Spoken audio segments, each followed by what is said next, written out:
So tension పడుతుందా అన్న అధ్యక్ష పదవి? అస్సలు టెన్షన్ పెట్టను, పడను, ఇంకొన్ని ఇబ్బంది కూడా పెట్టాను. ఎక్స్సీఎం దగ్గర దాకా పరిచయాలు ఏ విధంగా వెళ్ళినాయి? ఆ ప్రజల్లో ఉన్నటువంటి నాకు దగ్గరి అనుబంధాన్ని. కులం సపోర్ట్ బాగా చేస్తుంది, ఇక్కడ కులం వర్కౌట్ అవుతుందని అంటున్నారు. సరేనండి, కులము అనేటిది అందరికీ కులాలు ఉన్నాయి. వాస్తవంగా ఇది తీసుకొచ్చి ఒక విభేదాలు సృష్టించి మన జరుగుతుంది ఏదైతే వాళ్ళు చేస్తున్నారో. ప్రజల కోసము ఆంధ్ర మహాసభ అనేది ఎలా యూజ్ అవుతుంది? ఓన్లీ అక్కడ లైఫ్ మెంబర్స్ కోసమే అనేది విన్నా నేను. విభజించొద్దని నా ఒక అభిప్రాయం. మీతో కోరుకుంటున్న ప్రజలారా, 10 సంవత్సరాల తర్వాత తెలంగాణ ఆంధ్ర అనే ఈ వ్యత్యాసము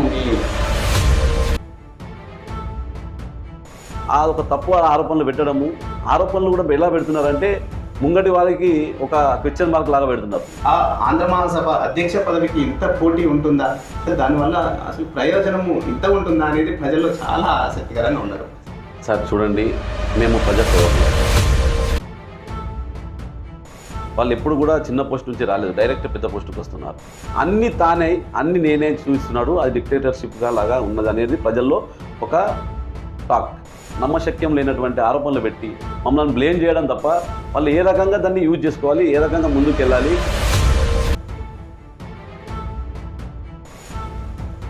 అతని హయాంలోనే జరిగింది అనేది మాట్లాడుతున్నారు. ఇదే జరుగుతున్నటువంటి తప్పు. ప్రజల్లో ఒక్కొక్క వెళ్తుంది ఏంటంటే ప్రాపర్టీ సబ్ కమిటీకి ఆయన ఒక అడ్వైజర్, ఆయనకి ఏ అధికారాలు ఉండవు.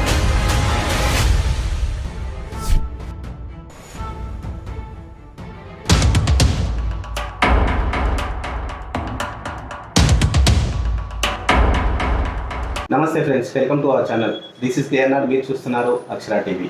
బిజినెస్ మ్యాన్, అలాగే రాజకీయాల్లో చాలా యాక్టివ్గా ఉండే వ్యక్తి. సో ఆధ్యాత్మికంగా ప్రజాసేవలో చాలా కీలకంగా పోషిస్తున్న ఆంధ్ర మహాసభకు అధ్యక్ష పదవికి పోటీ చేయబోతున్న వాసాల శ్రీహరి గారితో ఈరోజు ఇంటర్వ్యూ. సో నమస్తే అన్న. అన్న నమస్కారం. నమస్తే. మీ అక్షర టీవీ ప్రేక్షకులకు కూడా నా యొక్క హృదయపూర్వక ధన్యవాదాలు. ఎందుకంటే నాకు ఈరోజు మా ఇంటర్వ్యూ మీ ద్వారా నా యొక్క అభిప్రాయాలు తెలపడానికి సమయం వెచ్చించి మా గురించి ఇంటర్వ్యూ తీసుకుంటున్నారు, కాబట్టి మీకు కృతజ్ఞతలు. థ్యాంక్ యూ అన్న. కర్తవ్యం నిర్వర్తించుట మానవుని విద్యుక్త ధర్మం అయితే ఫలితం అన్నది దైవ నిర్ణయం. సో టెన్షన్ పడుతుందా అన్న అధ్యక్ష పదవి? అస్సలు టెన్షన్ పెట్టను, పడను, ఇంకొన్ని ఇబ్బంది కూడా పెట్టాను. ఒకటే ఏంటంటే మనకు ప్రజాసేవ అనేది నా బ్లడ్లో ఉన్నది. ఆ ప్రజాసేవ కోసమే నా జీవితాన్ని చిన్ననాటి నుంచి, నా పుట్టి తెలిసినప్పటి నుండి 13 సంవత్సరాల నుండి మా పెద్దనాన్న అడుగుజాడల్లో నేను నడుస్తూ వస్తున్నాను. ఆయనే ఒక సోషల్లో చాలా జెమ్స్, ఆయనే రాజకీయ రంగంలో కూడా చాలా పెద్ద ఎత్తున శివసేన పార్టీకి ఉండేవాడు. అతను బాలాసాహెబ్ ఠాకరేగా, సెకండ్ బాలాసాహెబ్ ఠాకరే మన తెలుగు వాళ్ళకని పేరు ఆయనకు మా ఉన్నటువంటి ప్రాంతంలో వాళ్ళందరూ కూడా మహారాష్ట్రియన్స్ వాళ్ళు కూడా పిలిచేవారు. అదే దారిలో నేను కూడా వారి అడుగుజాడల్లో నడుస్తున్నాను. ఎక్స్సీఎం దగ్గర దాకా పరిచయాలు ఏ విధంగా వెళ్ళినాయి? అంత లోతులోకి ఎట్లా వెళ్ళారు రాజకీయ పరంగా? అంటే నాకు స్థానికంగా చాలా మన తెలుగు వాళ్ళు మా సంప్రదింపులు దగ్గరలో ఉంటారు. ఏ సమయము ఏ ఆపద వచ్చినా కానీ నాకు సంప్రదిస్తారు ప్రజలు. ఆ ప్రజల్లో ఉన్నటువంటి నాకు దగ్గరి అనుబంధాన్ని నాకు అక్కడి వరకు తీసుకెళ్ళడానికి నాకు ఒక దారి. ఎందుకంటే చాలా ప్రజలందరూ కూడా ఏ టైము, రాత్రి పగలు ఎప్పుడైనా కానీ ఫోన్ చేస్తే ఎవరు ఉంటారంటే వాసాల శ్రీహరి వంశీ గారని ప్రజల్లో తెలుసు. ఆ ప్రజల వాళ్ళందరూ కూడా ఎప్పుడైనా కానీ హాస్పిటల్స్ కానీ, పోలీస్ స్టేషన్స్ కానీ, ఇతర బిఎంస్లో కానీ, అదే కాకుండా వారి వ్యక్తిగత కారణాలు ఏమైనా ఉన్నా కానీ పిలవడానికి కూడా సంకోచించకుండా నాకు వ్యక్తిగతంగా కలుస్తారు, వాళ్ళు పిలుస్తారు. కాబట్టి వాళ్ళ మనసులో ఉన్నాను కాబట్టే నాకు ఆ యొక్క స్థానం అక్కడి దాకా వెళ్ళడానికి దొరికింది.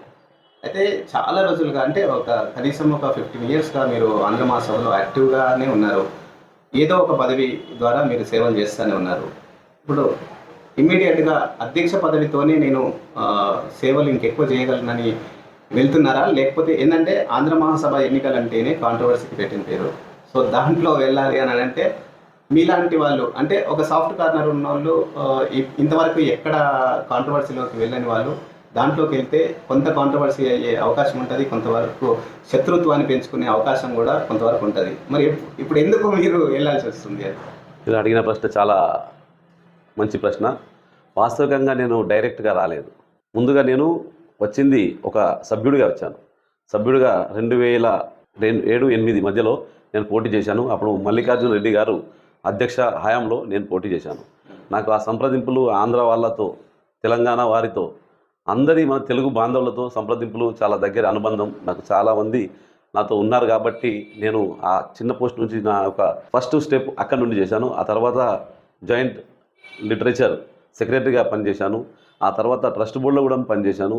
ట్రస్ట్ బోర్డులో మళ్ళీ నేను ఒక బిఓటి సెక్రటరీ కూడా పదవిని చేశాను. కాబట్టి అనుభవాన్ని పట్టుకొని నేను ఇంకా ప్రజాసేవలకు చేయాలంటే ఏదైనా కానీ ఒక పదవి అంటే అధ్యక్ష స్థానం అనేది అక్కడ ఒక గొప్ప స్థానం. దానికి పదవుల కోసము, నా అలంకరణ కోసం కాదు. అదేంటంటే అక్కడ ఉన్నటువంటి పనులు చాలా ఉన్నాయి. నాతో పాటు నాకు ఉన్నటువంటి అక్కడ ఆంధ్రమ సభకు పెద్ద పెద్ద పూర్వ ఎవరైతే జీవిత సభ్యులు ఉన్నారో వాళ్ళ యొక్క అభిమానంతో వాళ్ళందరూ కూడా నాకు నిలబెట్టారు. వాళ్ళందరూ కూడా అన్నారు, వంశీ గారు మీరు ఈసారి మీరు రావాలి, మీరు వస్తే బాగుంటుంది అని వారి కోరిక మేరకు నేను రావడం జరిగింది. ఆ కోరిక అంటే వాళ్ళది కాదు, నాకు కూడా చేయాలని ఒక తపన, ఆంధ్రమ సభకు ఏదో చేయాలనే తపనతో వచ్చాను. కానీ నా వ్యక్తిగతం కోసము రాలేదనేది మీకు తెలుపుతున్నాను. అధ్యక్ష స్థానం అనేది ఒక గొప్ప స్థానం. ఆ స్థానానికి ఏంటంటే చేయడానికి ఒక నా స్పేస్ ఎక్కువ ఉంటుంది. పబ్లిక్లో కానీ ఏదైనా నా అభిప్రాయాలు చెప్పడానికి కానీ అక్కడ నా యొక్క వ్యూస్ చెప్తే వాళ్ళు వినరు, డిసిజన్గా చేయలేము. అది ఎవరికైనా చెప్తే అక్కడ ఉన్న వాళ్ళు చేస్తే వాళ్ళు చేయలేకపోతారు. కానీ నాకు ఉన్నటువంటి నా సర్కిల్ అందరూ మంచి సర్కిల్ ఉంది. నాకు ఇప్పుడు ఉన్నటువంటి ప్యానెల్లో కూడా చాలా మంచి ప్యానెల్తో నేను తీసుకెళ్తున్నాను. కాబట్టి ప్యానెల్లో అనేది ఇది బయటి వాళ్ళకు అంటే మన సభకు సంబంధించింది కాదు. కానీ నాతో ఉన్నటువంటి సభ్యులందరూ కూడా నాకు సహకరిస్తారు. అందుకని నేను ఈ యొక్క పదవికి వస్తున్నాను. అంటే అక్కడ చాలా డెవలప్ చేయాల్సినవి ఉన్నాయి. ఇంత పూర్వీకులు చేశారు, నేను చేయట్లేదని ఇప్పుడే వెళ్ళి చేస్తా ఇంత మొదలు లేదన్నట్టు కాదు. 1980లో వాళ్ళు స్థాపించి వాళ్ళు అంత పెద్ద భవనాన్ని కట్టిన వాళ్ళు. ఇప్పుడు మేము పోయేది చేసేది ఓన్లీ ఒక సేవ. ఇక్కడ కులం వర్సెస్ అంటే ధనం అనేది కొంచెం వస్తుంది, ఎక్కువగా కులం సపోర్ట్ బాగా చేస్తుంది, ఇక్కడ కులం వర్కౌట్ అవుతుందని అంటున్నారు. సరేనండి, కులము అనేటిది అందరికీ కులాలు ఉన్నాయి. కులము వర్కౌట్ అవుతుందనే వారి ఎదుటి వారి యొక్క భయానికి వాళ్ళు ఒక పెట్టేది ఆరోపణ. కులం అనేది వాళ్ళు నాకు చెప్పలే, బయట నుండి వినిపిస్తున్న వార్తలు ఏంటంటే కులం ఇక్కడ కులం వర్కౌట్ అవుతుంది అంటే ఎవరో ఒకరి ద్వారా ప్రజల్లోకి వెళ్ళొచ్చు మేబీ. సో ఇది ఇక్కడ కులం వర్కౌట్ అవుతుంది ఎక్కువగా, సో నేను బయట నుండి వస్తున్నా కదా అనే ఒక భావన ఉండొచ్చేమో అనే ప్రజల నుండి వస్తున్నా. సరే, ఇప్పుడు మీకు ఇంకో విషయం తెలపాలి. నాకు ఎదుటి వాళ్ళు వాళ్ళ అక్కడి నుండి ఇప్పుడు ఇక్కడ కులం కాకుండా ప్రాంతాన్ని కూడా విభజిస్తున్నారు. ఆ ప్రాంతాన్ని విభజించడం అనేది కూడా చాలా దుఃఖకరమైనటువంటి వార్త. నెక్స్ట్ క్వశ్చన్ అదేనాది, ప్రాంతాన్ని విభజించడం అంటే తెలంగాణ ఆంధ్ర సంబంధం లేదు ఇక్కడ. సో ఇక్కడ మళ్ళీ 10 సంవత్సరాల తర్వాత తెలంగాణ ఆంధ్ర అనే ఈ వ్యత్యాసము మీ సభ ద్వారా మళ్ళీ బయటికి వస్తుంది. సో ఎట్లా అది? నేను మీకు ఒకటి తెలపాలి. వాస్తవికంగా ఇక్కడ కులము అండ్ ప్రాంతము ఇది ఆంధ్ర మహాసభ అనేది ఒక తెలుగు వారికి సంబంధించిన సంస్థ. ఇక్కడ కులాన్ని కానీ వారి యొక్క ప్రాంతాన్ని తీసుకురావద్దనేది నా వ్యక్తిగత అభిప్రాయం. వాస్తవికంగా ఇది తీసుకొచ్చి ఒక విభేదాలు సృష్టించి జరుగుతుంది ఏదైతే వాళ్ళు చేస్తున్నారో జరుగుతున్నాయి అనేది లేదండి. మేమైతే మా దగ్గర నుండి ఎప్పుడు కూడా అటువంటి విమర్శలకు మేము తావివ్వట్లేదు. ఎవరన్నా వారి వ్యక్తి అభిప్రాయాలు తెలిపితే చెప్పలేము, కానీ నా దగ్గర నుండి సర్వసాధారణంగా నేను ఎక్కడ కూడా అభిప్రాయాలు తెలపట్లేదు, అది చేయట్లేదు. వాస్తవికంగా మనం తెలుగుని ఎలా మనం కాపాడుకుందాం, తెలుగు వారిని ఎలాగా మనం ప్రోత్సహిస్తాం, తెలుగు వారిని ఎలా ముందుకు తీసుకెళ్ళగలుగుతాం అనేది దానిపైన నా యొక్క దృష్టి. కానీ కులాలు ప్రాంతాలు అనేటివి వారి యొక్క భయంకు ఇవి వాడుతున్నారు అనేది నాకు అనిపిస్తుంది. ఇప్పుడు ఇక్కడ ప్రాంతం అనేది మేము ఎప్పుడు తీసుకురావట్లేదు. ఇన్ని సంవత్సరాలు ఏదైతే ఉందో అందరము కలిసి కట్టుగా వెళ్ళాము. ప్రాంతం అని ఎందుకు ఈ విభేదాలు వస్తున్నాయో నాకు కూడా అసలు అర్థం అవ్వట్లేదు. మేమైతే అనుకోవట్లేదు ప్రాంతాల్లో విభజించాలని. ప్రజల్లో ఎందుకు వస్తుందని అనుకుంటున్నారు? ప్రజల్లో వస్తుంది అనేది నాకైతే నా దగ్గర దాకా ఎప్పుడైతే రాలేదు. కానీ అది వారి యొక్క అపోహలో లేకపోతే దాన్ని సృష్టించినటువంటి ఒక కథ కట్టుగానో తెలియదు. కానీ మీకు తెలుసు, ఈరోజు అంటే గతంలో నాతో పాటు మా రాధామోహన్ గారు కంటిన్యూగా గెలుచుకుంటూ వచ్చింది. ఆమె ఈ తెలంగాణ వాళ్ళతో మమేకమై ఆమె కూడా ఒక ఆంధ్రామే, కానీ ఇప్పుడు ఆంధ్ర అనేది ఆమె ఫీలింగ్స్ రాలేవు. కానీ ఈ టర్ము తెలంగాణ ఆంధ్ర అని వస్తుంది చూడు, అది చాలా బాధాకరంగా నాకు సరిగా అనిపించట్లేదు. వాస్తవికంగా మన అందరం తెలుగు వాళ్ళ మాదిరిగానే మనం ఎదలాలి. ఆంధ్ర మహాసభను ఒక తెలుగు ఒక గంట మనకేదో పూర్వీకులు ఇచ్చినటువంటి ఒక తెలుగు సభ గారి చూస్తారు. చూడాలి. ఎందుకంటే ఇప్పుడు సర్వసాధారణంగా మళ్ళీ మనకు సభలో అటువంటి స్థానం మనకు దొరకట్లేదు. మీకు తెలుసు సర్వసాధారణంగా మేము ఇక్కడ మన తెలుగు భవనం కావాలని ఇప్పుడు ఆంధ్రప్రదేశ్ వాళ్ళకు, తెలంగాణ వాళ్ళకు, ఇక్కడ ఉన్నటువంటి మహారాష్ట్ర ఒక ముఖ్యమంత్రి గారు మేము ఎన్నోసారి లెటర్లు ఇవ్వడం జరిగింది మాకు తెలుగు భవనం ఇవ్వాలని. ఆ తెలుగు భవనం ఇంకో జాగాలో మళ్ళీ దొరుకుతుందో దొరకదో తెలియదు. కానీ ఉన్న ఒక భవనాన్ని మనము మన తెలుగు వారి కోసం మనం యూజ్ చేసుకోవాలి తప్ప ప్రాంతాలకు భారతిగా విభజించొద్దని నా ఒక అభిప్రాయం. మీతో కోరుకుంటున్న ప్రజలారా ఇటువంటి దానికి మీరు బలి కావద్దని నేను కోరుకుంటున్నా. ఉమ్మడి ఆంధ్రప్రదేశ్ ప్రజలకు అంటే తెలంగాణ, ఆంధ్ర ఇద్దరు తెలుగు వాళ్ళ కోసం ఆల్రెడీ ఈ కొట్లాటల వల్ల తెలంగాణ భవనం అనేది చాలా ప్రయత్నించినా కూడా రాలేదు. సో ప్రత్యేక తెలంగాణ తీసుకున్నా కూడా సో అలాంటి ఆంధ్ర భవనం లేదు, తెలంగాణ భవనం లేదు. తెలుగు వాళ్ళ కోసం ఎలాంటి ఒక ప్రత్యేకమైన భవనం లేదు, చాలా రాష్ట్రాలకు ఉన్నది. సో ఈ కొట్లాటల వల్ల మీరేమంటారు? ఈ కొట్లాటల వల్ల ఆల్రెడీ తెచ్చుకోలేకపోయినాము, ఉన్న భవనాన్ని కూడా కాపాడుకోవాలని అనుకుంటారు. కానీ నేనేమంటున్నానంటే మా సామాన్య ప్రజల కోసము ఆంధ్ర మహాసభ అనేది ఎలా యూజ్ అవుతుంది? ఓన్లీ అక్కడ లైఫ్ మెంబర్స్ కోసమే అనేదే విన్నా నేను. అయితే మీరు అడిగిన ప్రశ్నకు ఒకటి నా యొక్క సమాధానం, ఇది ఆంధ్ర మహాసభ అనేది ఒక సభ్యులకు మాత్రమే అనేది ఉన్నది.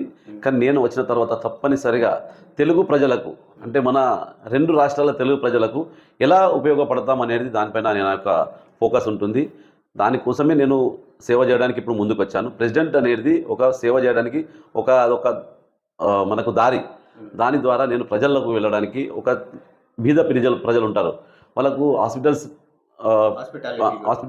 వాళ్ళకు డబ్బులు వెచ్చించాలంటే వాళ్ళ దగ్గర ఉండవు. అటువంటి దానికి మన ఆంధ్ర మహాసభ వాళ్ళకు సహాయం చేయడానికి నా ద్వారా పూర్తి సహకారం ఉంటుందని తెలుపుతున్నాను. అలాగే ఒక స్పోర్ట్స్ పిల్లలు చాలామంది ఉన్నారు, కానీ మనం ఇక్కడ కూడా వాళ్ళని వెతికి తీసి బయటికి తీసుకొచ్చి వాళ్ళను మనము ఒక స్టేట్ లెవెల్గా కానీ నేషనల్ లెవెల్గా కానీ తీసుకువెళ్తలేము. ఆ పని ఆంధ్ర మహాసభ నేను గిట్ట వస్తే తప్పనిసరిగా ఆ పనిలో పూర్తి నా ధ్యానం అంతా దానిపైనే ఉంటుంది, ఫోకస్ అంతా దానిపైనే ఉంటుంది. ప్రజల్లోకి వెళ్ళి ఎందుకంటే ప్రజల మనిషిని, ఒక రాజకీయ నాయకునిగా నాకు చాలా తెలుసు. ఏ రాజకీయ నాయకులు అయితే ఉంటారో ప్రజల్లో ఉంటారో ఆ ప్రజల్లో సమస్యలు ఏంటో మాకు చాలా తెలుసు. ఇక్కడ ఇంకో విషయం ఏంటంటే విద్యా వ్యవస్థలో చాలా అంటే పూర్ పీపుల్ ఉన్నారు, విద్యలో ముందుకెళ్ళలేకపోతున్నారు. అలాంటి వాళ్ళకి మీరు చేసే అవకాశం ఉంది? చాలా మంచి ప్రశ్న సార్. మనకి ఇప్పుడు కమటం అనే రవీంద్ర గారు వారు ఎన్నోసార్లు మన ఆంధ్ర సభకు వచ్చారు. నేను మీకు మన పిల్లలకు, మన తెలుగు వారికి నేను యూపీఎస్సీ, ఎంపీఎస్సీ ఇటువంటి వాళ్ళకు, మరి అలాగే ఇంజనీరింగ్, నీట్ పైన ఇటువంటి అవగాహన సదస్సులు పెట్టి నా ప్రజల్లోకి వెళ్ళాలని ఉంది. కాబట్టి దానికి ఒక వే అంటే ఆంధ్ర మహాసభ ఉండాలి. కాబట్టి మీరు ఇవ్వాలంటే అది ఇవ్వలేకపోయినరు. ఇప్పుడు గిట్ట వస్తే నేను తప్పనిసరిగా రవీంద్ర కమటం వారి అసంటి వాళ్ళు ఇంకా చాలామంది ఉన్నారు, వాళ్ళందరినీ కూడా నేను చేర్చుకొని ఇటువంటి పిల్లలకు కావాల్సినటువంటి కోర్సులు 10th అయిన తర్వాత ఎక్కడికి వెళ్ళాలి, 12th అయిన తర్వాత ఏ కోర్సు తీసుకోవాలి, దాని తర్వాత డాక్టర్కు మనము ప్రిపేర్ కావాలంటే నీట్కు ఎలాగా ప్రిపేర్ కావాలి, మిగతా మనకు ఇవన్నీ ఏవైతే కోర్సులు ఉంటాయో ఆ కోర్సులు వాళ్ళకు ఎక్కువ తెలుసు. అటువంటి వాళ్ళని తెలుసుకొని నేను ముంగడికి వెళ్తాను. ఓకే, కొంతమంది పేద ప్రజలు ఏంటంటే ముందుకు వెళ్ళలేని పరిస్థితిలో ఉండే ఆర్థిక పరంగా కానీ మీరు ఫండ్ రైజ్ చేస్తారా? లేదనంటే ఇక్కడ విద్యా సంస్థల వాళ్ళు చాలామంది ఉన్నారు, వాళ్ళని అప్రోచ్ అయ్యి మీరు వాళ్ళతో కాంటాక్ట్ అయ్యి సో మన వాళ్ళకు ఏ విధంగా ముందుకు పోయే విధంగా సో పేదవాళ్ళకు మీరు చేసే అవకాశం ఉందా? ఇప్పుడు వినండి, మనకు చాలా గవర్నమెంట్ స్కీమ్స్ ఉన్నాయి, కానీ ప్రజల దగ్గరికి ఆ స్కీమ్స్ మన వాళ్ళకి తెలియదు. ఎందుకంటే ప్రజల దగ్గరికి ఎప్పుడు వెళ్తుంది? మనము ఎప్పుడైతే ప్రజల దగ్గరికి వెళ్ళి ఇక్కడ గవర్నమెంట్ స్కీమ్స్లో ఈ కోటా ఒక SC/ST కోటా ఉంటుంది, OBC కోటా ఉంటుంది, అలాగే జనరల్ వాళ్ళకు ఉంటుంది, ఎకనామిక్ బ్యాక్ వాళ్ళకు ఉంటుంది. వీళ్ళు ఎకనామిక్ బ్యాక్ ఉన్న వాళ్ళకు కూడా మనం ఏ రకంగా చేయగలుగుతాం అనేది ఒక సదస్సులు పెడితే ఆ సదస్సులు పెట్టి వాళ్ళకు పూర్తిగా గవర్నమెంట్ లోపల వెళ్ళి అక్కడెక్కడన్నా కాకపోతే సొంతంగా నేను వెళ్తాను, వాళ్ళ ఎంబడ సొంతంగా వెళ్ళి వాళ్ళకి ఆ సమస్యలను పరిష్కరించుకోవడానికి ప్రయత్నం చేస్తాను. ఇప్పుడు కొన్ని కుల సర్టిఫికెట్స్ ఉంటాయి, ఆ సర్టిఫికెట్స్ కూడా వాళ్ళకు తెలియదు. ఓల్డ్ కస్టమ్కి వెళ్ళాలి, అక్కడ ఎలా సబ్మిట్ చేసుకోవాలి, ఎక్కడైనా సమస్యలు వస్తే దాన్ని ఎలా పరిష్కరించుకోవాలి, దీని గురించి మన వాళ్ళకి అందరికీ మొబైల్లో పుట్టారు పెరిగారు, కానీ వాళ్ళు సర్టిఫికెట్స్ కానీ ఎప్పుడు దాన్ని ఒక ప్రోగు చేసి దగ్గర పెట్టుకోలేదు. అటువంటివి ఉంటే నేను వాళ్ళపై వాళ్ళకి అవగాహన చేసి వాళ్ళతో నేను చేస్తాను. ఆంధ్ర మహాసభ అధ్యక్షునికి ఇంత అధికారం ఉంటుందా? అంటే ఓన్ కాన్స్టిట్యూషన్ ఒకటి ఉన్నది అనేది నాకు తెలిసింది సార్. ఇది మీరు ఒకటి చెప్తున్నాను నేనండి, ఆంధ్ర మహాసభ అనేది ఒక రిజిస్ట్రేషన్ సంస్థ. రిజిస్ట్రేషన్ సంస్థలో ప్రజల సేవ చేయడానికే చారిటబుల్ ట్రస్ట్ ఉంటుంది. ప్రజల సేవ కోసమే మనకు చారిటబుల్, మీకు ఇంకో తెలుసో తెలియదో కానీ ఇప్పుడు మీకు తెలుపుతున్నాను మీ ద్వారా, మన ఛానల్ ద్వారా. గతంలో మనకు ఫండ్ చాలా నిలువ అయిపోయింది. సో గవర్నమెంట్ నుంచి మనకు ఎక్కడి నుండి మీరు ఫండ్ను యూజ్ చేయలేదనుకోండి, మనకు కొన్ని ఇన్కమ్ ట్యాక్స్ కట్టాల్సి వస్తుంది. కాబట్టి ప్రజలకు ఆ డబ్బును మనం ప్రజలకు యూజ్ చేద్దాం, బీద పేద ప్రజలకు యూజ్ చేద్దాం, ఎడ్యుకేషన్ యూజ్ చేయాలి. ఇది మనకు ఆల్రెడీ మనకు ఉన్నటువంటి చారిటబుల్ ట్రస్ట్లో అవన్నీ ఉంటాయి. ఖచ్చితంగా మనం పబ్లిక్లో ఇవి ఖర్చు పెట్టాలి. ఓన్లీ డ్యాన్సులు ప్రోగ్రామ్స్ కానీ, కళలే కానీ వీటి గురించే కాకుండా అవి కూడా కళల్ని మనం ప్రోత్సహించాలి. కళలను మనం ఎవరైతే పిల్లలు ఉన్నారో వాళ్ళని కూడా పైకి తీసుకురావడానికి ప్రయత్నం చేయాలి. దానితో పాటు ఒక బీద ప్రజలకు, ఒక హాస్పిటల్స్కి కావాల్సిన ప్రజలు ఎవరైతే ఉంటాయో, నీడ్ఫుల్ ఉంటారో వాళ్ళకు కూడా మనం ఖర్చు చేయాలి. అవన్నీ ఉంటాయి. కాబట్టి వీటిని ఖచ్చితంగా నేను చారిటబుల్ ట్రస్ట్ ఆధీనంలో ఉన్నటువంటి మన సంస్థ కాబట్టి అవి మనం చేయడానికి మనకు పూర్తిగా మనకు అధికారం ఉందని తెలుపుతున్నాను మీ ద్వారా. ఈ ఆంధ్ర మహాసభ అంటే ఇక్కడ వర్లీ సైడ్ మాత్రమే కొంతవరకు తెలుసు. ఆంధ్ర మహాసభ నుండి ఇప్పటి వరకు ఏంటంటే కాంట్రవర్సీకి వెళ్తుంది, వాళ్ళే కొట్లాడుకుంటారు ఆ సభలో అనేది తెలుసు. కానీ ఇలాంటి సేవలు చేసుకోవచ్చు, ఇలాంటి ప్రజలకు ఉపయోగపడే విషయాలు చాలా ఉన్నాయనే విషయం చాలా ముంబైలో చాలా ఏరియాల్లో తెలియదు. ఓన్లీ మీ ఇప్పుడు కాంట్రవర్సీ వచ్చిన విషయం కూడా అదే, ఓన్లీ పద్మశాలి ఈ సంఘాలు ఉన్నాయో వాళ్ళ వరకే ఈ ఆంధ్ర మహాసభ అనే లెవెల్లో వెళ్ళిపోయింది.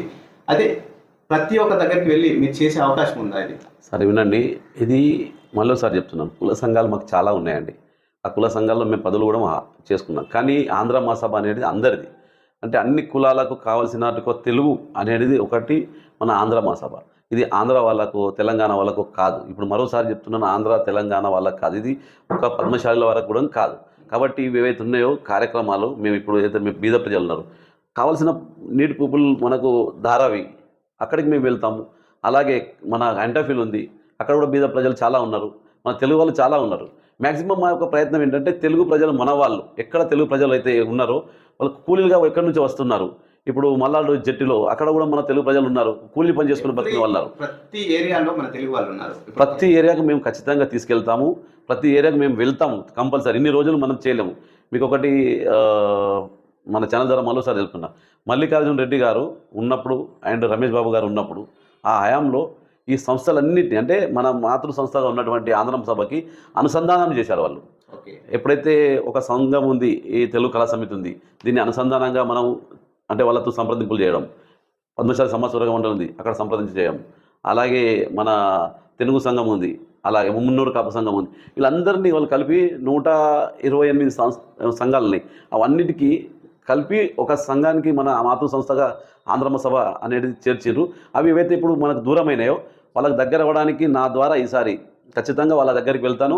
ఆ సంఘాలన్నింటినీ మేము దగ్గరికి చేర్చుకొని ప్రతి కార్యక్రమాలకు కానీ, ప్రతి ఒక్క మంచి ఇటువంటి వాళ్ళకి ఎక్కడైతే అవసరం పడుతుందో మన పేద ప్రజలకు వాళ్ళ దగ్గరికి, వాళ్ళ ద్వారా వాళ్ళు అండ్ మేము అంటే మన సంఘం ఇన్పుట్స్ తీసుకొని వాళ్ళకి చేస్తానండి. గత కొద్ది సంవత్సరాలుగా జరగని డెవలప్మెంట్ ఈ మధ్య జరుగుతుంది అనేది వినిపిస్తుంది, అలాగే అక్కడ కనిపిస్తున్నది. వాళ్ళకు గ్రూప్గా ఏర్పడిన తర్వాత ఈ డెవలప్మెంట్ జరుగుతుంది అనేది వస్తుంది. సో దానికి మీరు ప్రయత్నించలేదా ఏమంత ముందు? సార్, ఇదే మన పబ్లిక్ వాళ్ళు మిస్గైడ్ చేస్తున్నారండి. ఒక సంస్థకు ఎప్పుడైతే డెవలప్మెంట్ కావాల్సిందో దానికంటే గత ఎన్ని సంవత్సరాలు ఇవి జరిగిందో మీకు తెలపాలి మీ ద్వారా. అయితే గతంలో ఈ ముందుగా మనం అనుకున్నది 2016లో దీన్ని డెవలప్ చేయాలి, దీన్ని ముందుకు తీసుకెళ్ళాలి అని ఎప్పుడైతే అనుకున్నారో ఆ టైంలో మన సంఘం ఏకనాథ్ గారు, అలాగే పొద్దు రాజారాం గారు, అలాగే మన రమేష్ మంతెన గారు, వీళ్ళందరూ ఆ టైంలో శంకు సుధాకర్ గారు, వీళ్ళు దాన్ని ప్రారంభించారు. అప్పుడు ముఖ్యంగా ఏంటంటే దీన్ని డెవలప్ చేయాలి. అప్పుడు ఏజిఎం పెట్టి, ఏజిఎంలో ఇటువంటి ఒక కార్యక్రమాలని, ఈ బిల్డింగ్ను మనము డెవలప్ చేయాలి కాబట్టి మనకు కొన్ని ఫండ్ కావాలి. మీకు ఇంకొకటి హరికిషన్ ఉన్నప్పుడు కూడా ప్రయత్నం చేశాం, హరికిషన్ టైంలో కూడా అవి ఎక్కడ కాలేకపోయినాయి. కానీ వీళ్ళు వచ్చిన తర్వాత మేము ఎప్పుడైతే వచ్చిందో సంఘం ఏకనాథ్ గారు, పోతు రాజారాం కానీ ఆ టైంలో ఇది ప్రారంభమైంది, ప్రారంభ దశ స్టార్ట్ అయింది. అప్పుడు ఆ సమయంలో ₹1 కోటి ఫండ్ పాస్ చేయడం జరిగింది.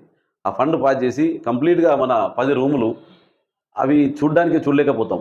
అటువంటి రూములను మనము ఒక 5 స్టార్ లెవెల్లో రూములు డెవలప్ చేసి అక్కడ రూములు ఇప్పుడు మీరు వెళ్ళి చూడండి, రూములు ఎంత చక్కగా తీర్చిదిద్దారు.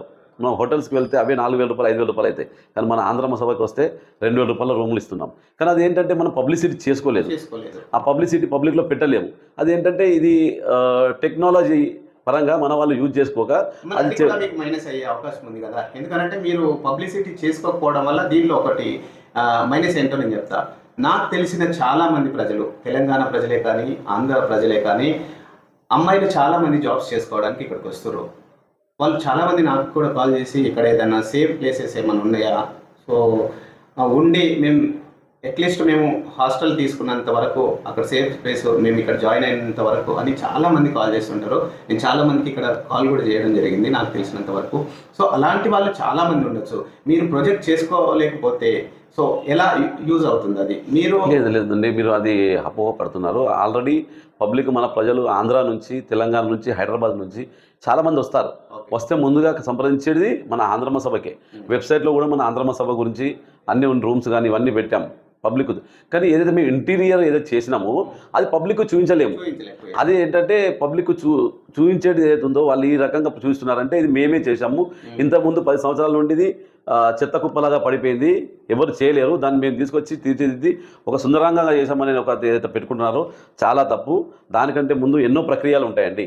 ఎందుకంటే ఆ సమయం ఇప్పుడైతే వాళ్ళు చేసినారంటున్నారు కదా, వాళ్ళది ఏంటంటే ఒక ప్రాపర్ వే చేసిండ్రు కానీ ఒక ప్రాపర్ వేలో వెళ్ళలేదు. సో అందుకే అది ఒక సిస్టమేటిక్గా లేకుండా పోయింది అనేది. సార్ మీకు ఏదైతే జరిగిందో పేపర్ వర్క్స్, ముఖ్యంగా ఏ పని చేయాలా కానీ పేపర్ వర్క్స్ ముందు ఉంటాయండి. ఇంటీరియర్ పనులు ఎవరైనా చేసుకుంటారు, మనం కూడా ఇల్లు సగా పెట్టుకుంటే మనం ఇంతకుముందు అందుకే అడిగిన, మీకు ఒక రాజ్యాంగమే ఉంది, ఆంధ్ర మహాసభకు ప్రత్యేకమైన ఒక కాన్స్టిట్యూషనే ఉంది. ఆ కాన్స్టిట్యూషన్ పరంగా మీరు అప్రూవల్ వస్తేనే చేసుకుంటారు అనేది. అప్రూవల్ పబ్లిక్ దగ్గర నుండి ₹1 కోటి అప్రూవల్ తీసుకున్నామండి. అప్పుడు ఆ రూములు చక్కదిద్దాం. దాని తర్వాత స్టేర్ కేస్ కానీ ఇవన్నీ కానీ మళ్ళీ అవసరం పడ్డాయి. మళ్ళీ ₹1 కోటి మళ్ళీ ఇవ్వడం జరిగింది. అంటే 2 కోట్లతోటి మనం ఆల్రెడీ ఫస్టే మనం డెవలప్ చేసాం. దాని తర్వాత ఇప్పుడు ఏదైతే డెవలప్ అయింది అని అంటున్నారో అప్పుడు ట్రస్ట్ బోర్డుగా మన పొత్తు రాజారాం గారు, ఆ టైంలో నేను ట్రస్ట్ బోర్డు సెక్రటరీగా ఉన్నాను. అప్పుడు శంకు సుధాకర్ గారు అధ్యక్ష పదవిలో ఉన్నారు. కాబట్టి ఇవన్నీ ఏవైతే జరిగినాయో మా హయాం నుండే స్టార్ట్ అయినాయి. మా హయాం నుండే ఆర్కిటెక్ట్ని అపాయింట్ చేయడం జరిగింది, శశిప్రభు గారిని. అలాగే స్ట్రక్చర్ ఆడిట్గా మన వెంగుర్లేకర్ని గారిని అపాయింట్ చేయడం జరిగింది, బిడ్డింగ్ చేయడం జరిగింది, అండ్ పేపర్ యాడ్ ఇచ్చి కొంత కాంట్రాక్టర్స్ కూడా పిలవడం జరిగింది. ఇవన్నీ జరిగిన మధ్యలో ఆ దశలో మాకు కరోనా టైం వచ్చింది. ఆ కరోనా టైం లోపల ఇవన్నీ స్టార్ట్ అయ్యే మూమెంటు మా దురదృష్టమో అదృష్టమో తెలియదు. ఆ టైం లోపల కరోనా చేయబట్టి మాకు ఆ పని చేయలేకపోయినాము, ఆగిపోయింది. ఆగిపోయిన తర్వాత మేము ఎప్పుడైతే ఒక 6 నెలల ముందు పని స్టార్ట్ చేయాలనుకున్నాము, కానీ ఎప్పుడైతే ఉన్న ఆ కాంట్రాక్టర్లు ఎవరైతే ఉన్నారో ఇప్పుడు మా దగ్గర మీరు ఇచ్చిన టైమింగ్ ఒక 1.5 ఇయర్ అవుతుంది. కాబట్టి మాకు ఇప్పుడు పనులు కానీ ఇవి టెండర్స్ లోపల ఉన్నటువంటి కానీ కొన్ని చేంజెస్ వస్తాయి, చేయాలని అన్నారు. అయినా కానీ వాళ్ళకి నచ్చ చెప్తే ఓకే సార్ మీరు ఏం చేస్తాం, మన సభ గురించి చేస్తామని. మీకు ఇది తెలుసో తెలియదు, శశిప్రభ అనేట ఆయనే వాంకేడ్ స్టేడియం కట్టినటువంటి పెద్ద ఒక ఆర్కిటెక్టర్. ఆయనే మన చిన్న సభను తీసుకోవడానికి ముందుకు రాలే. ఆ టైంలో మేము వెళ్ళి ఆయనతో మాట్లాడితే ఆయనకు ఒక అనుబంధం ఏంటంటే ఆంధ్ర మహాసభకి ఏదో పెళ్లిళ్లకు దానికి వచ్చాడంట. ఆ సంబంధాన్ని చూసి మన తెలుగు సంస్థ ఉంది, మన వాళ్ళు సౌమ్యంగా ఉండే వ్యక్తులు, వీళ్ళ కోసం నేను చేస్తా, అది అతి తక్కువ కాస్ట్ అని అంటే అది మనకు అసలు అది తీసుకునేది కాదు. ఆ కాస్ట్ని మేము మెప్పించడానికి మేము వెళ్ళాము. మీకు ఇంకో విషయం, మొన్న వాళ్ళు ఆరోపణలు పెట్టారు వాట్సాప్లో, ఏంటంటే అసలు ఆర్కిటెక్టు రిజైన్ ఇచ్చారని. మేము 2022లో మాది ఒక కూలింగ్ పీరియడ్ మాది అయిపోయింది. అయిపోయిన తర్వాత ఆయన ఇచ్చింది 2023లో జనవరిలో. ఆ ఒక తప్పు ఆరోపణలు పెట్టడము, ఆరోపణలు కూడా ఎలా పెడుతున్నారంటే ముంగటి వాళ్ళకి ఒక క్వశ్చన్ మార్క్ లాగా పెడుతున్నారు. మీరు కూడా అర్థం చేసుకోండి. 6 నెలల గ్యాప్లో వీళ్ళు శశిప్రభుని కలవలేదు, శశిప్రభు దగ్గరికి వెళ్ళలేదు. ఆయన కూడా విచారణ చేశారు, అసలు మరి ఒక టర్మ్ అయిపోయింది, వీళ్ళు చేస్తారా చేయరా, మరి ఏం చేయాలి అని రిజైన్ ఇవ్వడం జరిగింది. ఆ రిజైన్ ఇచ్చింది కూడా వాళ్ళు మాకు సంప్రదించారు. మేము అడిగాం, సార్ మీరు ఇట్లా చేయకండి, మా సభ ఒక పెద్ద ప్రాంగణము, మీతోటి చేయాలని ఒకటి అంటే, సార్ వాళ్ళు ఎవరు మాకు సంప్రదించలేరు, కాబట్టి సంప్రదిస్తే ఇప్పుడు కొత్త టీం వచ్చింది మాకు సంప్రదించలేరు, అందుకని మేము దానికి మేము వదులుకోవాలనుకున్నాము, అందుకే మేము లెటర్ ఇచ్చామన్నారు. కానీ మళ్ళీ వెళ్ళి ప్రజలు ఎవరైతే ఉన్నారో ట్రస్ట్ బోర్డు వీళ్ళు కలిస్తే మళ్ళీ అతను చేయడానికి ఒప్పుకున్నారు. కానీ దాన్ని ఎలా వక్రీకరించారంటే వీళ్ళు వాళ్ళని విసిగెత్తి బయటకు వెళ్ళిపోవడం చేశారన్నట్టు ఒక మాట దాన్ని అపోజ్ చేస్తున్నారు. చాలా తప్పండి. మీ అపోజిట్గా నిలబడే వ్యక్తి కూడా ఒక మంచి లెవెల్లో ఉన్న వ్యక్తి, ఒక పారిశ్రామికవేత్త, మీరు కూడా ఒక బిజినెస్ మ్యాన్, రాజకీయ రంగంలో ఎక్స్సీఎం దగ్గరికి మంచి సంబంధాలు ఉన్నాయి అని అంటే మీరిద్దరు వ్యక్తులు మంచి హై లెవెల్లో ఉన్నారు. కానీ ఇప్పుడు ఈ ఆంధ్ర మహాసభ ఎలక్షన్స్ కోసము, ప్రెసిడెంట్ పదవి కోసము ఇంతగా అంటే లోపల ఇంత గొడవలు జరుగుతున్నాయి అనేది అనిపిస్తుంది. ఆ ఆంధ్ర మహాసభ అధ్యక్ష పదవికి ఇంత పోటీ ఉంటుందా, అసలు దానివల్ల అసలు ప్రయోజనము ఇంత ఉంటుందా అనేది ప్రజల్లో చాలా ఆసక్తికరంగా ఉన్నారు. సార్ చూడండి, మేము ప్రజాసేవకులం, ఉమ్, ప్రజల్లో మమేకమైనటువంటి వ్యక్తులం. మా చిన్నప్పటి నుండి మాకు ఒకటే ప్రజల్లో ఉండాలనే ఒక తాపత్రయం తప్ప ఇంకోటి ఏం లేదు. మిగతా వారికి ఏముందో నాకు తెలియదు. వాళ్ళు ఎప్పుడు కూడా చిన్న పోస్ట్ నుంచి రాలేదు, డైరెక్ట్ పెద్ద పోస్టుకు వస్తున్నారు. అంటే అక్కడ ఉన్నటువంటి వాళ్ళు తెలుగు కళా సమితిలో వాళ్ళు చేశారు, కానీ ఇక్కడికి డైరెక్ట్ రావడం అనేది అది మేము ఇచ్చిన వారికి అవకాశాన్ని, ఆ అవకాశాన్ని వాళ్ళు ఎలా యూజ్ చేసుకున్నారంటే అన్ని తానే అన్ని నేనే చూపిస్తున్నాడు, అది డిక్టేటర్షిప్గా లాగా ఉన్నది అనేది ప్రజల్లో ఒక టాక్. సో అది మేము కూడా ఏమనుకుంటున్నామంటే నా మిత్రుడే అతను, నాకేం శత్రువు కాదు. ఈరోజు శత్రువు ఈ ఎలక్షన్స్ వరకే ఉంటుంది. ఎలక్షన్ తర్వాత మాకు ఎలక్షన్ తర్వాత అందరం కలిసి వెళ్ళడమే అందరం ఉంది. ఎందుకంటే శత్రుత్వానికి పెంచుకునే ఒక దారి కాదు ఇది, ఓన్లీ సోషల్గా పనిచేసే దానికి. కాబట్టి ఆ విషయం ఏదైతే వస్తుందో, మనము ప్రెసిడెంట్ క్యాండిడేట్గా ఆయన పోటీ చేస్తున్నాడు, నేను పోటీ చేస్తున్నాను. కాబట్టి వాళ్ళ అభిప్రాయాలు పెడతారు, కానీ వాళ్ళు కొంచెం పెట్టడం చాలా బాధాకరంగా అనిపిస్తుంది. ఏంటంటే ఏ ఆరోపణలు అయితే పెడుతున్నారో పూర్తిగా నమ్మశక్యం లేనటువంటి ఆరోపణలు పెట్టి మమ్మల్ని బ్లేమ్ చేయడం తప్ప, వాళ్ళు ఏ రకంగా దాన్ని యూజ్ చేసుకోవాలి, ఏ రకంగా ముందుకు వెళ్ళాలి, మేము బ్లేమ్ చేస్తేనే మేము పైకి వస్తాం అనేది ఒక ఉద్దేశంతో చేస్తున్నారు. అన్ని విషయాల వల్ల ప్రజలకు రాంగ్ పోర్ట్రేట్ అయ్యే అవకాశం ఉంది. ఎందుకంటే ప్రజలు కూడా అదే అనుమానాలకు దారి తీస్తుంది. జనాలు ఎందుకు ఇంతగా ఈ పోటీ జరుగుతుంది సార్, ఇన్ని సంవత్సరాలు 10 సంవత్సరాలు కాదు, నేను వరకు ప్రజాసేవనే అనుకున్నారు, కానీ ఇప్పుడు ఈ యొక్క బిజినెస్ మ్యాన్లన్నీ అదే మరి మాకు కూడా సందేహం వస్తుంది. మరి ఇదేదో సందేహంగా ఉంది మాకు కూడా. ఆ రకంగా మేమైతే విచారం చేయట్లేదు. ఒకటి, ప్రజాసేవలో నేను ఏదైతే 2007 నుండి నేను ఆంధ్ర సభకు వచ్చాను, కానీ ఈ రకంగా ఎన్నడూ కాలేదు. దానికంటే ముందు కూడా నేను పనిచేశాను. అప్పుడు జిజమోహన్ రావు గారు పోటీ చేస్తే మేము వచ్చాము. దానికంటే ముందు మన హరికిషన్ గారు కానీ ఇవాళ కానీ ఎన్నిసార్లు పోటీ చేసాం, కానీ అది ఒక స్పోర్టివ్గా వెళ్ళింది. కానీ ఈ టైము స్పోర్టివ్గా కాదు, అదొక జిద్ది, నేను గెలవాలి, నేను అక్కడ ఉండాలి అనేది ఏదైతే వస్తుందో, చాలా వరకు అందరు పదవుల కోసము అనే పొజిషన్లో వచ్చారు. కానీ నాకు అది అనిపించట్లేదు ఇది రాంగ్ వే వెళ్తుంది అనేది మీ ద్వారా తెలపాలనుకుంటున్నాను. యాక్చువల్గా రాంగ్ వే వెళ్తుందా లేదా అనేది నాకు తెలియదు. ఎందుకంటే నేను వారితో కూడా ఇంటర్వ్యూ చేయడం జరిగింది. వాళ్ళు చెప్పింది ఏంటి అని అంటే ఓన్లీ ప్రజాసేవ కోసమే, ప్రజాసేవని ఎక్స్టెండ్ చేయడానికి వాళ్ళు మెయిన్ ముఖ్యంగా ఏంటంటే ఆంధ్ర మహాసభలో జరుగుతున్న విషయాలను మార్పు కోసం మేము వస్తున్నామని చెప్పారు.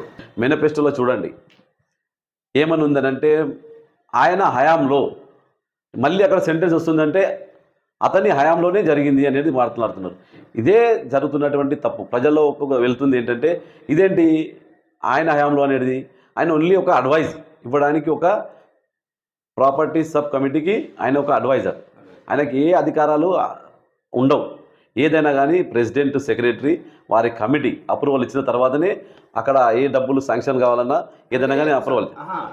నా హయాంలో అని నేను ఐ థింక్ సో నేను అనుకుంటున్నాను. మీరు మేనిఫెస్టో చూడండి సార్, నిన్న మేనిఫెస్టో రిలీజ్ చేశారు, దానిలో హయాంలో అని రాశారు. నాకు చెప్పిన విధంగా మాత్రం గ్రూప్ మొత్తం కలిసి డెవలప్మెంట్ చేసి, అది మేము ఏదైతే ఏజిఎంలో దాన్ని లేవనెత్తాము. ఇది ఏంటి ఒకరి ద్వారానే అవుతుందని చేస్తున్నారు కాబట్టి ఆ రోజు నుండి ఆ టాక్ చేంజ్ అయిందండి. అంతకుముందు అతనే తానే అన్ని తానే చెప్తున్నాడు. ఆంధ్ర మహాసభలో ఇది ఏజిఎంలో నాకు అన్నాడు అతను, నాకు వాట్సాప్ ద్వారా తెలిపాడు, నేను డిబిటీకి వస్తున్నాను, మీరు డిబిటీకి రండి అని. సో నేను ఆంధ్ర మహాసభకు డిబిటీ రావడానికి ఏమన్నా ఇవి రాజకీయ క్షేత్రాలు కావు. ఆంధ్ర మహాసభ అన్నప్పుడు ఏజిఎం ఉంటుంది. ఆ ఏజిఎంలో మనకి ఏం మాట్లాడాలనుకున్నా కానీ ఏజిఎంలో మాట్లాడాలి. ఏజిఎంలో వాళ్ళు చెప్పింది నా జవాబు ఉంటుంది, ఆయన జవాబు వాళ్ళు ఇస్తారు, నాకేమైనా క్వశ్చన్ ఉంటాయి. కానీ అక్కడ చేయాల్సినవి విడిచిపెట్టి ఏదో రకంగా దాన్ని తీసుకెళ్తున్నాడు. అది సరైన దశ కాదు. ఫ్యూచర్లో ఇది ఏకాధిపత్య వరకు వెళ్తుంది కావచ్చు అని ఒక మాకు అపోహ చాలా మందికి వచ్చింది ప్రజలకి. ఇవన్నీ ఇంటర్నల్ విషయాలు, ఇంటర్నల్ ఏం జరిగిందో ప్రజలకైతే వాటితో సంబంధం లేదు. సో మరి ముఖ్యంగా అంటే మీ మేనిఫెస్టో ఏంటి, మీరు వచ్చి జనాలకు ఏం చేయాలనుకుంటున్నారు? సో మీ మేనిఫెస్టో చెప్పండి. మీరు ఏదైతే అడిగారో అది నేను నోటి మాటకే చెప్పడం కాదు. ఆల్రెడీ నేను మేనిఫెస్టో మాది ఆల్రెడీ రిలీజ్ అయింది, పబ్లిక్లో వెళ్ళడం కూడా జరిగింది. కాబట్టి నేను ఏదైతే మీకు చెప్పదలుచుకున్నానో అది పేపర్ ద్వారా, అంటే ప్రింట్ ద్వారా మీ అందరికీ నేను పబ్లిక్ చేయడం జరిగింది. కాబట్టి ఇది ఏదో నోటి మాట చెప్పిన తర్వాత చేయకపోవడం అంటే మీరు మమ్మల్ని అడగొచ్చు, ఇది కలిసి ప్రింట్ చేశారా లేకపోతే మీరు పబ్లిక్లో ఏదన్నా చెప్పడానికి చేశారా అనేది కాకుండా ఇది మీ దగ్గరికి తీసుకొచ్చాము. అసలు దానిలో కొన్ని ఉద్దేశాలు మీకు చదివి వినిపిస్తున్నాను. మిగిలిపోయిన ప్రధాన హాలుకు మరమ్మతులు జరిపి పూర్తి ఎయిర్ కండిషన్డ్ హాల్గా మార్చేందుకు తప్పకుండా ప్రయత్నం చేస్తాము. విద్యార్థులు చదువుకోవడానికి వీలుగా స్టడీ సెంటర్ను ఏర్పాటు చేస్తాము. ఉన్నత చదువులు చదువుతున్న విద్యార్థులకు ఇంజనీరింగ్, వైద్య సబ్జెక్టుల సంబంధిత పుస్తకాలను ఏర్పాటు చేస్తాం. అంతేకాకుండా వైఫై కనెక్షన్తో సహా ఉచిత కంప్యూటర్లను ఏర్పాటు చేస్తాం. ఎలాంటి అభివృద్ధి నోచుకోకుండా ఉన్న వెంకటేశ్వర బాలాజీ మందిరాన్ని సరికొత్త శోభగులతో పునర్నిర్మాణం చేసేందుకు ప్రయత్నిస్తాం. మహాసభ సభ్యులందరినీ సమానంగా గౌరవిస్తాం. తెలివైన అర్హత కలిగిన విద్యార్థులకు అయ్యే మొత్తం ఖర్చు నియమానుసారం మహాసభనే భరించే విధంగా ప్రణాళిక రూపొందిస్తాం. ఉత్తమ ఫలితాలు సాధించిన విద్యార్థులను సన్మానించడంతో పాటు కాస్త వెనుకబడ్డ విద్యార్థుల ప్రోత్సాహాలు ప్రకటిస్తాం. తెలుగు యువతను క్రీడారంగంలో ముందుకు తీసుకువెళ్లాల ప్రయత్నం చేస్తాం, ప్రోత్సహిస్తాం. క్రికెట్, బ్యాడ్మింటన్, కబడ్డీ లాంటి పలు ఆటల పోటీలు నిర్వహించడమే కాకుండా జిల్లా, రాష్ట్ర స్థాయి టోర్నమెంట్లో నిర్వహిస్తాం. తెలుగు యువకులకు ఆయా ఆటల్లో ఉచిత శిక్షణ ఇప్పించేందుకు ప్రయత్నం చేస్తాం. సాహిత్య రంగంపై ప్రత్యేక శ్రద్ధతో పలు కార్యక్రమాల రూపకల్పన చేస్తాం. కవి సమ్మేళనాలు, చర్చాగోష్ఠులు నిర్వహించడమే కాకుండా ముంబై తెలుగు రచయితల పుస్తక ముద్రణకు, ఆవిష్కరణ సభలకు ఆర్థికంగా సహాయం అందిస్తాం. మహిళా శాఖ ద్వారా తెలుగు మహిళలకు తగిన విధంగా సంక్షేమ ప్రణాళికలను రూపొందిస్తాం. మహిళా కార్యక్రమాలకు తగినంత ప్రోత్సాహం ఇస్తాం. మహిళల స్వాభిమానానికి భంగం కలగకుండా కమిటీలో, కార్యక్రమాల్లో తగిన విధంగా గౌరవిస్తాం. ఆయా రంగాల్లో ప్రతిభ చూపిన తెలుగు మహిళల ఉన్నతి కోసం అండగా ఉంటాం. సంవత్సరానికి ఒకసారి 60 సంవత్సరాలు పైబడిన మహాసభ సభ్యులైన సీనియర్ సిటిజన్ను ప్రత్యేకంగా పూర్తి ఉచితంగా తీర్థయాత్రకు తీసుకువెళ్ళడానికి ప్రయత్నం చేస్తాం. సభ్యులైన సీనియర్ సిటిజన్స్కు ఏమైనా ఆర్థిక సమస్యలు ఉంటే తగిన విధంగా ఆదుకునేందుకు ప్రయత్నిస్తాం.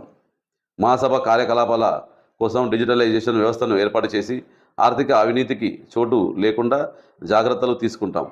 ప్రాంతాల వారీగా, సామాజిక వర్గాల వారీగా ఎలాంటి వివక్ష లేకుండా సర్వసభ్య సమానత్వాన్ని పాటిస్తాం. ప్రతి 3 నెలలకు ఒకసారి కార్యవర్గం, ధర్మకర్తల మండలి పనితీరుపై సమీక్షలు నిర్వహించి ఫలితాలను సభ్యులకు వెల్లడిస్తాం. సమయానుసారం మహాసభ జీవిత సభ్యులిచ్చే సలహాలను, సూచనలను పరిశీలించి తగిన వాటిని అమలు చేసేందుకు ప్రయత్నిస్తాం. సహకారం మీది, సంకల్పం మాది.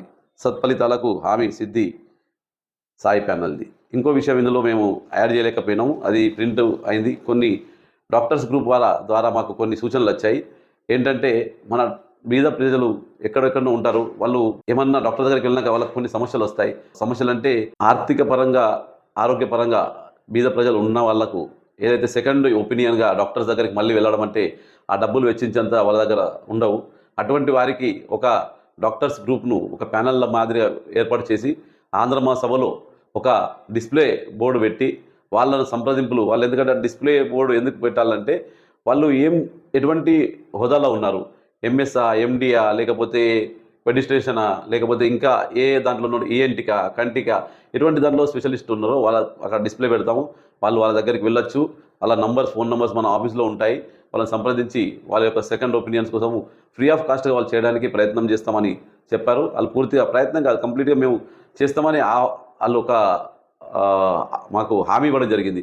కాబట్టి దాన్ని ఖచ్చితంగా ఇది ప్రజల సమస్య, పబ్లిక్ సమస్య కాబట్టి మేము తప్పనిసరిగా అటువంటి ఒక టీంని ఏర్పాటు చేస్తాం. సో అన్న, మీరు బాగా టెన్షన్ పడుతురా? సో అధ్యక్షునిగా గెలుస్తానా లేదా అనేది ముందుగానే చెప్పాను. నాకు టెన్షన్ అనేది అస్సలు లేదు. ఇది నా వ్యక్తిగత, నాకు అక్కడ ఏదో దొరుకుతుంది లేకపోతే లేదని కాదు కదా. ఇది ప్రజల కోసం చేస్తున్నటువంటి ఒక నా పోరాటం. దాంట్లో ప్రజలు వాళ్ళు నిర్ణయించుకుంటారు ఎవరిని గెలిపించుకోవాలి, ఎవరిని గెలిపించుకోకూడదు. ప్రజలకు చాలా తెలుసు. నాకు ఉన్నటువంటి నా అనుబంధం ప్రజలతోటే మమేకమైన కాబట్టి నన్ను ఇన్ని సంవత్సరాల నుండి ఎక్కడ పోటీ చేసినా నన్ను గెలిపిస్తూనే వచ్చారు. కాబట్టి నాకు అటువంటి టెన్షను ఒక 100కి 100 కాదు, 200% నాకు లేదు. నేను పూర్తిగా గెలుస్తున్నానని ఒక నా ధీమా నాకు తెలుసు. ప్రజలు నన్ను గెలిపిస్తారని ఒక పట్టుదలతోటి వాళ్ళు ఏదైతే చేస్తున్నారో, మీకు తెలుసో తెలియదో, ప్రజలు ముందరి నుండి నన్ను గెలిపించడానికి వాళ్ళు భుజాన వేసుకొని ప్రయత్నం చేస్తున్నారు. కాబట్టి నాకు అటువంటి టెన్షన్ 1% కూడా లేదు. నేను అటువంటి దాంట్లో పడను కూడా. ముఖ్యంగా వెంకటేశ్వర బాలాజీ మందిరాన్ని చాలా నమ్ముతాను కాబట్టి మనకు ఉన్నటువంటి ఇప్పుడు మందిరాన్ని ఏదైతే ఆంధ్ర మహాసభలో ఉందో అది పూర్తిగా చాలా రోజుల నుండి దానికి అసలు వెంకటేశ్వర బాలాజీని చూస్తే అక్కడికి వెళ్తే నాకు ఏదో బాధ అనిపిస్తుంది. దాన్ని పూర్తిగా కంప్లీట్గా నేను తీర్చిదిద్ది దాన్ని ఒక పెద్ద ఎత్తున దాన్ని మందిరాన్ని నిర్మించాలని ఒక ఉద్దేశం నాకు ఉంది. ఎందుకంటే నేను బాలాజీకి ప్రతి సంవత్సరం 3 సార్లు 4 సార్లు వెళ్తాను. కాబట్టి బాలాజీ మందిరాన్ని నేను పూర్తిగా నిర్మాణానికి నా యొక్క తోడ్పాటు, నాతో పాటు ఇంకా మిగతా వాళ్ళని కూడా తీసుకెళ్ళి ఆ యొక్క పనిని పూర్తి చేస్తానని చెప్తున్నాను. సో విన్నారు కదా, ఆంధ్ర మహాసభ కోసం అహర్నిశలు కష్టపడుతూ ఆర్నిశలు సేవలు చేస్తున్న మన వాసాల శ్రీహరి గారితో చేసిన ఇంటర్వ్యూ మీకు ఎలా అనిపించింది, మీ అభిప్రాయాలు ఏంటి మన ఛానల్ ద్వారా కమెంట్స్ ద్వారా తెలియజేయండి. సో అలాగే ఆల్ ది బెస్ట్ అన్న. Thank you. సో ఇద్దరికి అదే చెప్తున్నాను, మీ పనులు అయితే నిర్వర్తించుకుంటా పోండి.